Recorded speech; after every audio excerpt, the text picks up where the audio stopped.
ہمارا دین ہی دین ہے، بچے پالنا بھی دین ہے، رزق حلال کمانا بھی دین ہے، نوکری پہ جانا بھی دین، دکان کھولنا بھی، یہ تو سارا دین ہے۔ ہمیں تو دنیا داری دی نہیں، ہمیں تو دین ہی دین دیا ہے نبی پاک صلی اللہ علیہ وسلم۔ میرے عزیز، پہلی بات کہ اپنے ایمان کی مضبوطی، تگڑائی، اپنے ایمان پر مضبوط ہو کے، اور یہ جو روز فتنے نئے سے نئے پیدا ہوتے ہیں نا، یہ ہمارے ایمان کو ضائع کرتے ہیں۔ یہ جو ٹی وی پہ اسکالر بیٹھے ہوتے ہیں نا، یہ جو کہانیاں سناتے ہیں یورپ میں یہ ہوتا ہے، فلاں جگہ یہ ہوتا ہے، آپ یقین کریں مجھے بڑا دکھ ہوتا ہے جب میں کسی سیاستدان کی زبان سے یورپ کی بات سنتا ہوں۔ میں کہتا ہوں ظالم، تجھے ابو بکر صدیق بھول گئے؟ تجھے فاروق اعظم بھول گئے ہیں؟ تجھے بھول گئے ہیں سیدنا عثمان غنی اور مولا علی؟ تجھے کیا ضرورت پڑی تھی یورپ کی مثال دینے کی؟ تو نے حضرت عمر بن عبدالعزیز کو نہیں پڑھا؟ ایک نسخہ صرف حضرت ابو بکر کا سنے، صرف ایک۔ پہلے دن جب خلیفہ بنے تو حضرت ابو بکر صدیق سر پہ رکھ کے نا ٹوکری بازار چلے کاروبار کرنے، حضرت عمر نے روکا، کہا صاحب کدھر جا رہے ہو؟ آپ ہمارے خلیفہ ہیں۔ یہ بات صرف اس لیے سنا رہا ہوں کہ ان کا مہینہ ہے۔ حضرت ابو بکر بھائی کدھر جا رہے ہو؟ کہا میں بچوں کی روزی تو کمانی ہے نا، تمہارا خلیفہ بن کے بچے تو نہیں نا بھوکے مار دیں۔ انہوں نے اسے نہ پتا پاکستان چ بن جائیے تو 7 نسلیں رج جاندیاں نے، معاذ اللہ۔ اتنے تو کہتے ہیں آپ سابقہ وزیر اعظم کا کبھی خرچہ سنے تو حیران ہو جائیں، یہ حشر ہے۔ حضرت ابو بکر صدیق رضی اللہ تعالیٰ عنہ کہنے لگے بچے تو نہیں بھوکے مارنے، کہا واپس آئیں، ہم مال غنیمت سے آپ کی تنخواہ مقرر کرتے ہیں۔ بیٹھک بیٹھی، صحابہ بیٹھ گئے، جرگہ بیٹھ گیا، مشورہ ہونے لگا کتنی تنخواہ لگائیں، کتنی لگائیں۔ حضرت علی شیر خدا فرمانے لگے مشورہ کرنے کی کیا ضرورت ہے، ابو بکر سے پوچھ لو ماہانہ خرچ کتنا اتنا دے دیں گے۔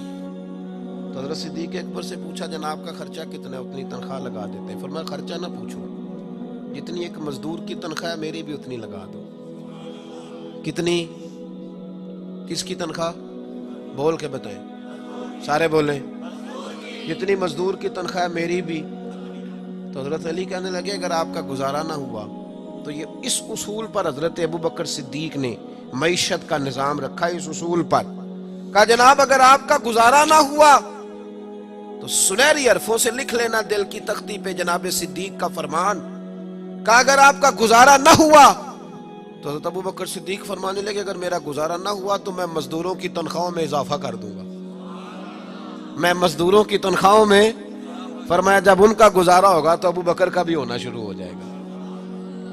جس قوم کے اندر بادشاہ کی اور مزدور کی تنخواہ ایک برابر ہو وہاں قتل نہیں ہوتے، وہاں ڈکیتیاں نہیں ہوتی، وہاں چوریاں نہیں ہوتی، وہاں چھوٹے بڑے کی تمیز، پھر باقی پھر مساوات، عدل، پیار قائم ہوتا ہے۔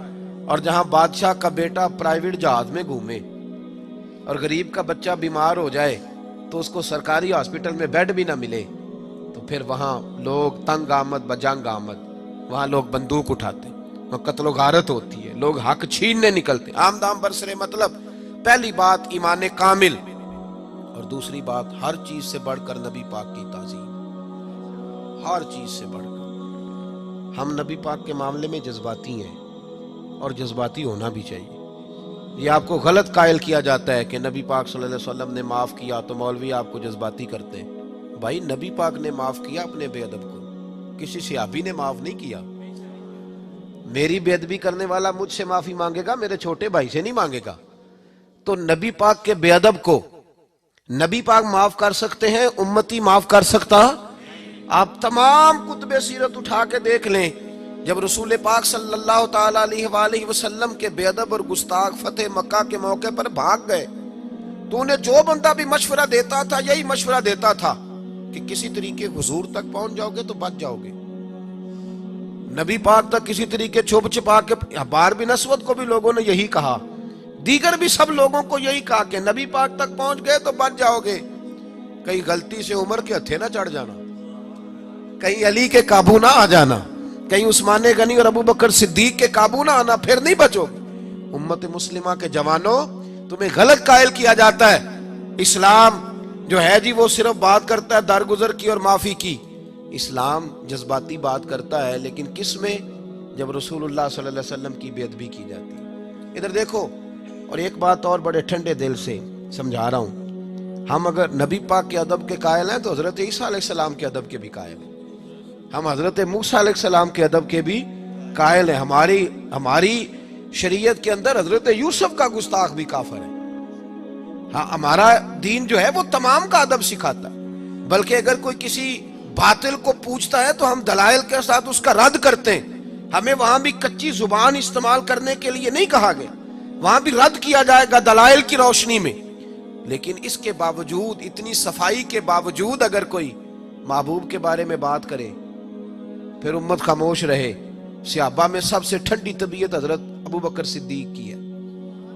حلیم آدمی تھے، پہاڑ بھی گزر گیا تو چپ رہتے تھے. ایک دن حضرت ابو بکر صدیق کے والد نابینا تھے، نبی پاک کی بارگاہ میں آئے. صحابہ اکرام علیہم رضوان فرماتے ہیں، آ کے کہنے لگے اتنا میرا ٹھنڈا بیٹا تھا، آپ نے کیا کر دیا معاذ اللہ. حضور نے فرمایا کیا ہوا؟ توجہ ہے میری بات پر؟ کیا ہوا؟ آج مجھے تھپڑ مارا ابو بکر. صحابہ کہتے ہیں ہمیں یقین نہیں آ رہا تھا کہ ابو بکر تو بڑے حلیم ہیں، باپ کو تھپڑ، والد کو. حضور علیہ السلام نے فرمایا بلاؤ نا ابو بکر کو. جناب صدیق اکبر آئے، کھڑے ہو گئے، ہاتھ باندھے، سر جھکائے. نبی پاک صلی اللہ علیہ وسلم نے فرمایا ابو بکر والد کو مارا ہے؟ چپ کر گئے. پھر پوچھا، لوگوں کو یقین نہیں ہو رہا، تم نے باپ کو مارا ہے؟ پھر چپ کر گئے. تیسری دفعہ محبوب نے فرمایا بولتے کیوں نہیں؟ تو جناب صدیق اکبر نے سر اٹھایا، داڑھی ساری آنسوؤں سے بھری ہوئی. عرض کرنے لگے یا رسول اللہ صلی اللہ علیہ وسلم، والد سے کہیں تلوار لے کے میرے ٹکڑے ٹکڑے کر دے، ان سے کہیں میرے وجود کے حصے بکھرے کر دے، میں سی نہیں کروں گا، لیکن ان سے فرما دیں یہ آپ کے بارے میں بات نہ کریں، آپ کے بارے میں بات نہ کریں. تن تندور ہڈاں دا بالن تے اسی ہاواں نال تپایا، کپ کپ مکیاں پیڑے کیتے اتوں عشق پلے تھل لایا. تن دا سالن من دی ہانڈی اتوں لون صبر دا پایا.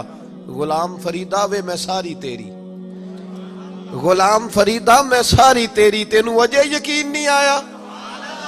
کہا یا رسول اللہ صلی اللہ علیہ وسلم ان سے کہیں ٹکڑے ٹکڑے کر دیں. ہر بات سہوں گا، لیکن اگر آپ کے بارے میں کوئی بولے گا تو میں برداشت نہیں کروں گا. میں برداشت، بھائی تو اگر حضور کے بارے میں بھی چپ رہتا تو شریف نہیں، تیری غیرت ہو گئی ہے.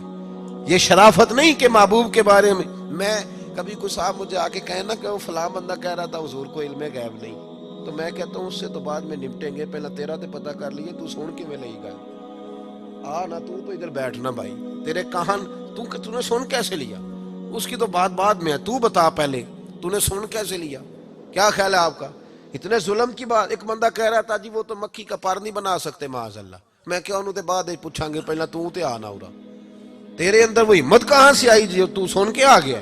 سن کیسے لیتے؟ ایسے لوگوں کے پاس بیٹھتے کیسے؟ کس طرح تمہاری طبیعت گوارا کرتی ہے اس ظالم کے پاس بیٹھو جو میرے محبوب علیہ السلام کے صحابہ کے بارے میں بات کرے، اہل بیت نبوت کے بارے میں بات کرے؟ کس طرح طبیعت میچ ہوتی؟ اس کے ساتھ بیٹھ کر چائے کا کپ کیسے پی لیتے؟ کس طرح تمہارے اندر طاقت آتی؟ یہ اپنے اندر غیرت ایمانی پیدا کریں. ہمارا وہی سجن ہے جس کا مصطفیٰ سے پیار ہے، اور جس کا نبی پاک سے پیار نہیں، ہمارا اس سے کوئی تعلق، ہمارا اس سے کوئی رشتہ.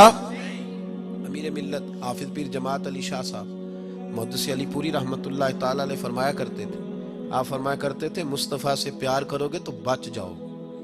کیا خوبصورت جملہ ہے. اور فرماتے تھے حضور کی تعظیم کرو گے تو بن جاؤ گے، خود بن جاؤ گے، اللہ تعالیٰ تمہیں عزتوں سے نواز دے گا. اب تیسری بات کی طرف آئیں. حضور کی تعظیم بھی کرنی ہے اور نبی پاک کی فرما برداری بھی کرنی ہے. جو حضور کہیں وہ کرنا ہے. توجہ ہے میری بات پر؟ ادھر دیکھیں، جو حضور کہیں کہ گنجائش لبنی جی، اب دیکھیں اب تھوڑا تھوڑا بولتے ہیں، اب تھوڑا تھوڑا لیکن نہ کرنا ہوتے کوندے نے پہ.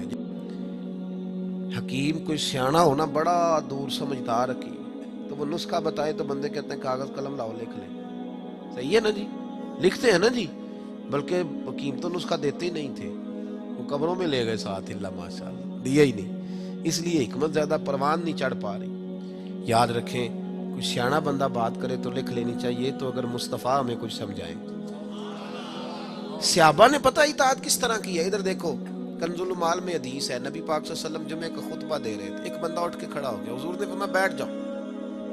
بندہ کھڑا ہے، فرمایا بیٹھ جاؤ.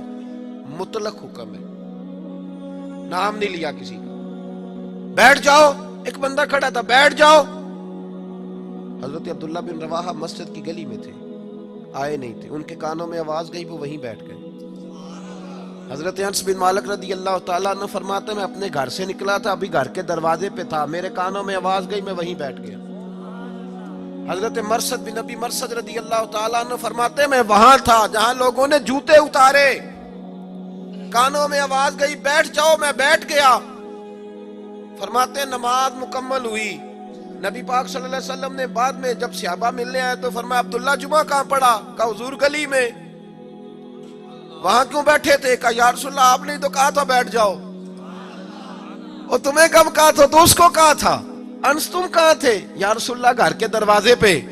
کیوں؟ حضور آپ نے تو کہا تھا بیٹھ جاؤ۔ نبی پاک صلی اللہ علیہ وسلم نے فرمایا مرثد بن ابی مرثد تم کدھر تھے؟ حضور وہ کونے میں جگہ ملی وہیں تھا۔ وہاں کیوں؟